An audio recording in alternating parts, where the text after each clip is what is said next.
When you spend half your school day in the art hallways, there's no denying where your passion is. Senior Remi Christ's love for art has encouraged her to take on a challenge that most 18-year-olds will not take.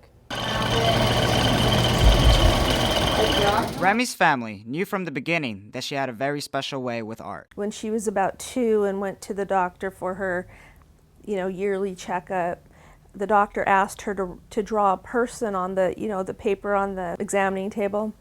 And she started drawing a person, a stick person, and she drew the head, the straight line for the body, the legs, the arms, and then she kept going.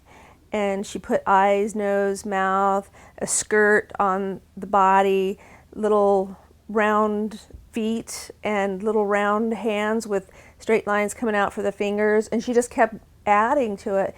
And the doctor said, I can't believe this. She said, usually we get a head and arms coming out from the head, and they're lucky if they get the legs, She makes unnecessary things artsy. I'm trying to send a picture of an outfit to somebody, She'll be like, the light. The light needs to be perfect.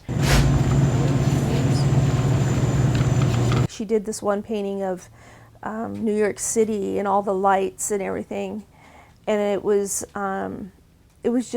so impressive because it was done with just like a whole bunch of brush strokes.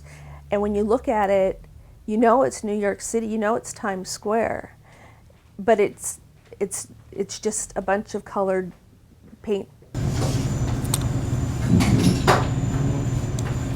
I like art because it's a way to express yourself, and it's a way to see how other people express themselves. So I think it's cool that you can look at somebody's art or look at the way that somebody does something and get something back from it without having to speak at all. So it's kind of like a universal language. So I just think that's cool. One of Remi's many art teachers in the high school, Mrs. Kelly Gallagher, believes Remi is a very diverse artist. I can't label her as one specific kind of style. She likes to try things with texture, things without texture, things that are organic, things that are based on nature, things that are fantasy. So she tries all different kinds of styles, and so you get some really creative works from her. I feel like if I don't let go and put my own energy into my artwork, it's just a face. It doesn't have any emotion to it unless I put that emotion into it. Remi just recently won Best Body of Work at the Hempfield Art Walk.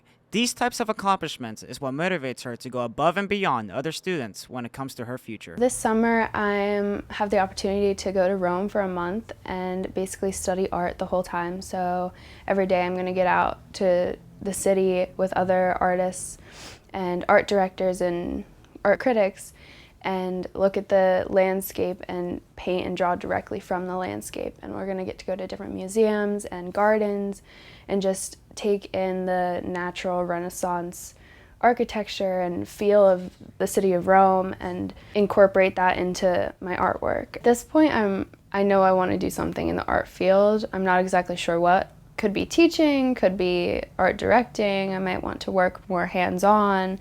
I know I want to do something with art, and I know I want to do something that involves travel. Those are my two big things at the top of my list that are going to have to be fulfilled. Remi is a perfect example of why confidence and believing in yourself is important to be successful in anything you do.